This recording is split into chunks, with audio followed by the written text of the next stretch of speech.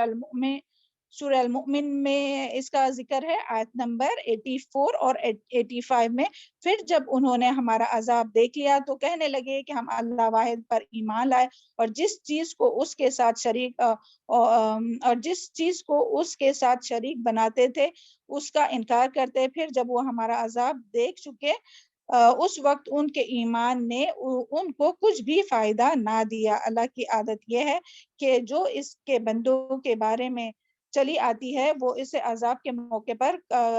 کافر گھاٹے میں ہی پڑے رہ گئے. اور پھر یہ بھی یاد کیجئے کہ اس نے تو موسیٰ علیہ السلام نے تو دعا کی تھی نا کہ جو ہے وہ اس کے مرتے دم تک، یعنی وہ جب تک کہ وہ عذاب نہ لے آئے، وہ بدعا کیے تھے نا کہ اس کو ایمان نہ لائے. تو یہاں یہی بات آئی ہے. اور جو ہے وہ اور وہ خود بھی یہاں جو ہے نا وہ فساد کرنے والا ہے. تو اس کے لیے یہ دلیل ہے آیت نمبر 41 سورہ القصص، یعنی خود بھی وہ اللہ تعالیٰ سے رکا اور دوسروں کو بھی روکتا تھا. تو وَجَعَلْنَاهُمْ أَئِمَّةً يَدْعُونَ إِلَى النَّارِ، یعنی وہ خود بھی جہنم میں جانے والا اور لوگوں کو بھی کس کی طرف بلایا اس نے؟ جہنم کی طرف. وَيَوْمَ الْقِيَامَةِ لا ينصرون، اور ہم نے انہیں لوگوں کو آگ کی طرف بلانے والے سرغنے بنا دیا، اور قیامت کے دن ان کی کوئی مدد نہیں کی جائیں گی. اور موت کے وقت اس کی حالت میں اللہ تعالیٰ نے فرعون کی اس بات کو جو بیان فرمائی ہے، یہ یعنی کہ اللہ تعالیٰ اپنے رسول، یعنی جو اللہ موسیٰ علیہ السلام نے جو دعا کیے تھے نا، تو وہ اس طرح سے اللہ تعالیٰ نے قبول فرمائی. اور جب یہ حدیث میں آتا ہے کہ جب یہ ایمان لایا نا کہ وہ کہنے لگا مرتے وقت، جب سکرات آ پہنچی، جب فرشتوں کو دیکھ لیا، تو وہ کہنے لگا کہ اب میں ایمان لاتا ہوں بنی اسرائیل کے رب پر. تو اس وقت جو ہے وہ حضرت جبرائیل علیہ السلام، حضرت ابن عباس سے روایت ہے کہ رسول اللہ صلی اللہ علیہ وسلم نے فرمایا کہ جبرائیل علیہ السلام نے مجھ سے کہا، کس سے کہا؟ نبی صلی اللہ علیہ وسلم سے کہا کہ اے محمد صلی اللہ علیہ وسلم، کاش آپ مجھے دیکھتے جب میں سمندر کی تہ میں گاڑا پکڑ کر اس فرعون کے منہ میں ٹھوس رہا تھا کہ کہیں ایسا نہ ہو کہ اللہ کی رحمت اس کے شامل حال ہو جائے. سبحان اللہ. یعنی دیکھیں اللہ تعالیٰ، یعنی جو جبرائیل علیہ السلام ہے نا، جب اس نے یہ کہا کہ میں ایمان لاتا ہوں بنی اسرائیل کے رب پر، تو جبرائیل علیہ السلام نے جلدی سے جو مٹی، جو سمندر کی تہ سے مٹی لا کے منہ میں ڈال دیے، کس کے؟ فرعون کے منہ میں، کہ کہیں ایسا نہ ہو کہ اللہ تعالیٰ کی رحمت جوش آئے اور اللہ تعالیٰ اس کو معاف کر دے. تو یہاں اس کا ذکر آتا ہے. اور پھر اللہ اس کے بعد کی جو آیت ہے اس میں آتا ہے فَالْيَوْمَ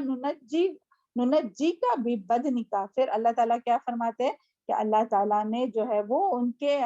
بچا لیا، یعنی اس کے بدن کو جو ہے وہ بچا لیا، یعنی وہ ڈوب گیا. تو ڈوبنے کے بعد کیا ہوتا ہے؟ دیکھیے کتنی بار ایسا ہوتا ہے نا کہ کتنے لوگ جب بیچارے ڈوبتے ہیں تو کبھی کبھی لاش بھی نہیں ملتی، کیونکہ سمندر میں اتنی مچھلیاں یہ رہتی ہے، وہ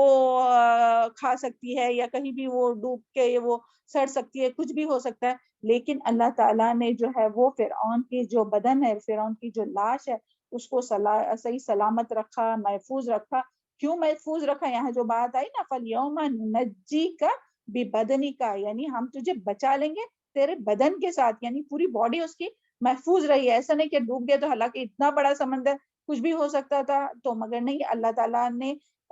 جسم کو محفوظ رکھا فرعون کے. اور کیوں محفوظ رکھا؟ تاکہ یہاں جو ہے نا لمن خلف لتکون لمن خلف آیا، تاکہ ایک نشانی بنے، نشان عبرت بنے، یعنی عبرت کے لیے اللہ تعالیٰ نے، تاکہ وہ بعد کے آنے والے لوگوں کے لیے ایک نشانی بنے اور قیامت تک آنے والوں کے لیے عبرت کا باعث ہو. یعنی جب تک قیامت تک جتنے بھی لوگ آئیں گے نا تو ان سب کے لیے جو یہ فرعون میں جو ہے وہ عبرت کی نشانی ہے کہ جہاں فرعون، اور اس میں آتا ہے تفسیر میں آتا ہے کہ جہاں فرعون کی لاش ملی اس جگہ کو جبل فرعون کہا جاتا ہے. کیا کہا جاتا ہے؟ جبل فرعون کہا جاتا ہے. یعنی وہ ایک پہاڑ پر سمندر نے جو ہے اس کو پھینک دیا تھا، یعنی اس کی لاش کو، کیونکہ اللہ تعالیٰ کا حکم تھا نا، تو اللہ سمندر نے جو ہے وہ اس کی لاش کو باہر پھینک دیا تھا. تو ایک پہاڑ پر جب وہ اس کی لاش ملی تو اس کو جبل رحمت کہا جبل فرعون کہا جاتا ہے. اور اسی جگہ پر ایک گرم پانی کا چشمہ بھی تھا جسے حمام فرعون، یعنی کہ جو حمام فرعون کہا جاتا ہے. تو اس میں جو ہے وہ بہت بڑی نشانی ہے ان لوگوں کے، یعنی تمام لوگوں کے لیے بہت بڑی نشانی ہے. تو ہمیں بھی کیا یعنی اس سے سبق ملتا ہے کہ فرعون کی جو لاش ملی ہے نا، تو اس کو جب انسان کوئی بھی، ابھی دیکھیں بتائیے اس پہ اسکرین پر ذرا،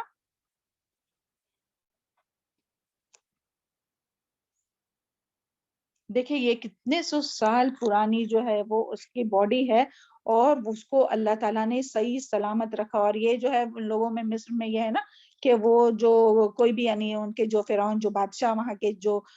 مر جاتے ہیں تو ان کی باڈی کو وہ یعنی یہ کر کے رکھتے ہیں، کیا کہتے ہیں اسے، یعنی ممی بنا کے نا، یعنی تالا جی لگا کے رکھتے ہیں جی جی ممی. ہاں جی، تاکہ وہ جو باڈی ہے ان لوگوں کی یعنی باقی رہے، حالانکہ روح نہیں ہے. اور اس کو اللہ تعالیٰ نے جو ہے وہ، حالانکہ یہ ڈوبا ہوا تھا تو باقی تو تمام لوگ جو بادشاہ تھے ان کے جو ممیز ہوں گے تو وہ تو وہیں مرے ہوں گے، مگر یہ ڈوبا تھا. اس کے باوجود بھی، اور کہ یہ کیسے پتا چلا کہ یہ وہی فرعون ہے جو ڈوبا ہوا ہے؟ کیونکہ جب اس کی لاش کی یعنی جب اس کی پٹیاں کھولی گئی نا، وہ ان لوگ کرتے رہتے نا کہ اس کی صفائی ستھرائی اور کیا کیا مسالے لگاتے رہتے. تو جب وہ نکالی گئی پٹیاں تو اس پہ جو ہے وہ نمک لگا ہوا تھا. تو اس سے پتا چلا کہ یہ وہی فرعون ہے جو موسیٰ علیہ السلام کے ٹائم جو پانی میں ڈوبا تھا، یعنی کہ جو رامسیس جو ہے نا وہ تو وہی ہے. تو اس سے یہ پتا چلتا ہے. اور یعنی اس کو جو ہے وہ تمام لوگوں کے لیے اللہ تعالیٰ نے ایک نشان عبرت بنایا. اور اس کے بارے میں آتا ہے کہ ایک فرینچ ایک یہ تھا کہ اس نے جب اس کی لاش کو دیکھا نا کہ ایجپٹ میں جب فرعون کی لاش کو دیکھا تو اس نے یعنی قرآن میں جو آیت آئی ہے وہ تو ہے نا کہ ہم نے اس کے بدن کو سلامت رکھا اور اس کو بچا دیا. تو اس بات جب اس نے وہ دیکھا تو اس کے بعد جو ہے وہ سبحان اللہ مسلمان ہو گیا. اور وہ کہتا تھا کہ یعنی ان کے بک میں تو نہیں لکھا ہوا تھا کہ وہ بچایا گیا ہے یا اس طرح سے اللہ تعالیٰ نے باقی رکھا، یعنی ان کی کتابوں میں نہیں لکھا ہوا تھا، مگر اس میں قرآن میں جو آیا ہے تو اس کے اوپر جو پھر وہ ایمان لے آیا. تو اس طرح سے یعنی یہ تمام یعنی مرتے دم تک جو لوگوں کے لیے جو ہے وہ یہ نشان عبرت ہے. تو جب بھی یعنی کوئی بھی لوگ جو جاتے ہیں گھومنے کے لیے تو وہ اس کو دیکھ کر کیا عبرت حاصل کرنا چاہیے؟ کیا عبرت حاصل کریں گے بتائیے؟ کیا عبرت حاصل کریں گے کہ اللہ کے یہ دین پہ قائم رہیں اور غلط مطلب کفرانہ حرکتیں نہ کریں. یعنی ہاں اللہ تعالیٰ نے اس کو اتنی یعنی عیش و عشرت، اتنی شانتی، اتنی، اور وہ اپنے آپ کو کیا سمجھتا تھا؟ خدا سمجھتا تھا. اور اس کا جو اس کی جو بادشاہت یا جو بھی اس کا تھا تو ہر چیز اس کے پاس تھی، مگر کوئی چیز اس کو جو ہے وہ بچا نہیں سکی اللہ تعالیٰ کے عذاب سے. اور کس طرح سے اللہ تعالیٰ نے اس کو جو ہے وہ نشانی بنا دیا، اللہ تعالیٰ نے اس کو جو ہے وہ نشانی بنا دیا. تو اس سے یعنی جو لوگ جاتے ہیں نا ایسے گھومنے کے لیے تو وہ صرف یہ پکنک پوائنٹ سمجھ کر نہیں جانا چاہے کہ ہاں گھومنے کے لیے آئے، اور وہ رشک نہیں کرنا چاہے کہ ہاں دیکھو یہ کیسی رکھی ہوئی، بلکہ اس سے نصیحت حاصل کرنا چاہیے کہ دیکھو اس نے تکبر کیا تو آج دیکھیں کس طرح سے اللہ تعالیٰ نے اس کو تمام دنیا والوں کے لیے ایک نشانی، ایک عبرت کا نشان بنا کر رکھا ہے. تو اس میں جو ہے اور کیا ہے اس میں، اس واقعے میں ہمارے لیے کیا ہے کہ یعنی اگر کوئی بھی حکمراں جو ہے، کوئی بھی قوم کا جو حکمراں ہے اگر وہ بگڑ جاتا ہے تو پوری قوم جو ہے وہ بگڑ جاتی ہے. اور پھر اس سے یہ بھی پتا چلا کہ موت کے وقت کی جو توبہ ہوتی ہے وہ قابل قبول نہیں ہوتی ہے، وہ فائدہ نہیں دیتی ہے. اور پھر فرعون کے واقعے سے یہ بھی پتا چلا کہ واقع ان لوگوں کے لیے عبرت ہے جو اللہ تعالیٰ کی آیات سے تکبر کرتے، یعنی جو تکبر کرتے ہیں نا، اللہ تعالیٰ کی آیات کو نہیں مانتے اور تکبر کرتے تھے کہ قرآن کی بھی ہر آیت جو ہے وہ 100% صحیح ہے، اس میں ہم لوگوں کو بالکل بھی شک نہیں ہے. وہ ہم لوگ پڑھتے ہیں نا الف لام میم، جیسے قرآن شروع ہوتا ہے یہی ہے نا، الف لام میم ذالک الکتاب لا ریب فیہ، اس میں کوئی شک نہیں، ایک بھی آیت اس میں ایسی نہیں کہ جس میں ڈاؤٹ ہے. تو جب یہ بھی یعنی لوگوں کو شک یعنی لوگ اس کے بارے میں شک کرتے تھے کہ پتہ نہیں یہ جو بات آئی ہے تو وہ اللہ تعالیٰ نے محفوظ یعنی یہ ہے یا نہیں، یا اس کی جو باڈی ہے اس کی حفاظت ہوئی ہے یا نہیں. تو یہ کتنے سو سال بعد جب وہ ہم نے ابھی جو بتایا نا کہ وہ جب پٹی کھول رہے تھے تب دیکھے ان لوگوں نے کہ اس پر نمک لگا ہوا ہے، تب لوگوں کو سمجھ میں آیا کہ ہاں یہ تو وہی فرعون ہے کہ جو پانی میں ڈوب کر مرا تھا. تو اور پھر اسی طرح اللہ تعالیٰ نے فرعون کی لاش کو محفوظ رکھا تاکہ بعد کے آنے والے اس سے جو ہے وہ نصیحت حاصل کریں. اور جس طرح سے اس نے تکبر کیا اور اپنے آپ کو بڑا سمجھتا تھا، تو اس میں ہم سب کے لیے بھی، جس کے بھی دل میں وہ حدیث یاد کیجئے کہ جس کے دل میں رائی کے دانے بھی جتنا تکبر ہوں گا نا تو وہ جنت میں نہیں جائیں گا. تو یعنی جو تکبر کرتا ہے ان کا یہ انجام ہوتا ہے کہ وہ یعنی مرتے دم تک کے لوگوں کے لیے پھر اللہ تعالیٰ نے اسے دیکھے کس طرح سے عبرت کا نشان بنا دیا. تو اللہ تعالیٰ ہم سب کو تکبر سے محفوظ رکھے. اور اچھا ہم لوگ مصر تو سمجھو کوئی گیا بھی ہوگا، مگر ہم لوگ ایسے بھی جب جاتے نا کوئی ہسٹوریکل پلیس جاتے ہیں، کبھی انڈیا میں پاکستان میں کبھی کوئی جگہ پر گئے جہاں وہ راجے مہاراجے ان کے جو بیٹھنے کی جگہ اور پھر ان کے وہ جیسے کیا کیوز وغیرہ رہتے ہیں، ایرولا اجنتا یا کوئی بھی کتنے کیوز وغیرہ رہتے ہیں. تو جی میوزیم، ہاں میوزیم میں بھی، جی میوزیم میں بھی. تو وہاں سب جب جائیں گے نا تو یہ سب ایسے نہیں کہ بس ہاں گھومے اور آ گئے، بلکہ سیاحت کی بات آئی ہے نا کہ جو اللہ تعالیٰ کے جو نیک بندے جن کی صفات ہم لوگ لکھ چکے، جو اسائنمنٹ آپ کو ملا تھا، تو اس میں یہ تھے نا کہ جو سیاحت کرنے والے یعنی اللہ تعالیٰ کی آیات، اللہ تعالیٰ کی نشانیوں میں غور و فکر کرنا. تو یہ بھی یہ نیت سے جانا کہ ہاں ہم لوگ وہاں جائیں گے، یہ نہیں کہ بس ہاں پکنک کے لیے جا رہے اور اب بس آ جائیں گے وہاں سے، نہیں، وہاں جائے دیکھے اور وہاں سے غور و فکر کرے کہ کس طرح سے اللہ تعالیٰ نے ان کو بسایا تھا اور کس طرح سے اللہ تعالیٰ نے پھر سب کے سب کو فنا کر دیا، کوئی بھی باقی نہیں بچا. تو ایسی جگہ پر جب جائیں گے تو ہم لوگ کو ایسے غور و فکر کرنا ہے. ہاں اللہ تعالیٰ ہم سب کو اس کی توفیق عطا فرمائے. اور دیکھیں کس طرح سے اس کا حال ہوا کہ اس کی شکل صورت سب ویسی اللہ تعالیٰ نے اس کو یعنی پہچاننے کے لیے نا کہ یہ جو ہے وہ جو تکبر کیا تھا تو اس کا یہ حال ہوا. اور پھر اس میں آتا ہے کہ یہاں جو بات آئی نا کہ وہ 30 سال پانی میں رہے لاش. 30 سال کتنے سال وہ مختلف رائے ہوں گی، ہاں نہیں جانتے اس کے بارے میں ہاں کتنے سال رہا. ٹھیک ہے. اور پھر یہ بات آتی ہے کہ یعنی فرعون کو یعنی بنی اسرائیل کو جو ہے وہ کب فرعون اور اس کے اس سے یعنی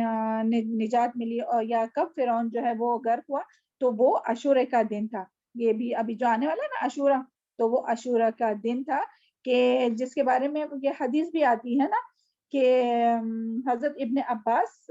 رضی اللہ عنہ کی اس روایت سے پتہ چلتا ہے کہ نبی اکرم صلی اللہ علیہ وسلم جب مدینہ میں تشریف لائے تو یہودی عاشورہ کے دن روزہ رکھا کرتے تھے. آپ نے دریافت فرمایا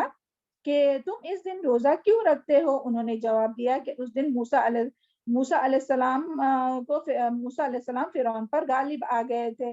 نبی صلی اللہ علیہ وسلم نے صحابہ سے فرمایا کہ ان کی نسبت موسیٰ علیہ السلام کے تم زیادہ حقدار ہو، لہٰذا تم بھی اس دن روزہ رکھا کرو. کون سے دن روزہ رکھا کرو؟ نبی صلی اللہ علیہ وسلم نے فرمایا عاشورہ کے دن. کیوں روزہ رکھا کرو؟ کیونکہ موسیٰ علیہ السلام کو فرعون سے نجات ملی تھی. تو جب یہودی رکھتے تھے تو نبی صلی اللہ علیہ وسلم نے کیا فرمایا کہ موسیٰ علیہ السلام کے حقدار تو ہم لوگ زیادہ ہے، تو اس کے لیے ہمیں بھی کیا حکم ہے کہ روزہ رکھو. مگر اس میں اور اس روزے کا فائدہ کیا ہے، اس کی فضیلت کیا ہے، کوئی بتائے گا کیا فضیلت ہے؟ 1 سال کے گناہ معاف ہو جائیں گے. جی شاباش. 1 سال کے یعنی جو روزہ رکھیں گا عاشورہ کے دن کا تو اس کے 1 سال کے گناہ معاف ہو جائیں گے. لیکن سبحان اللہ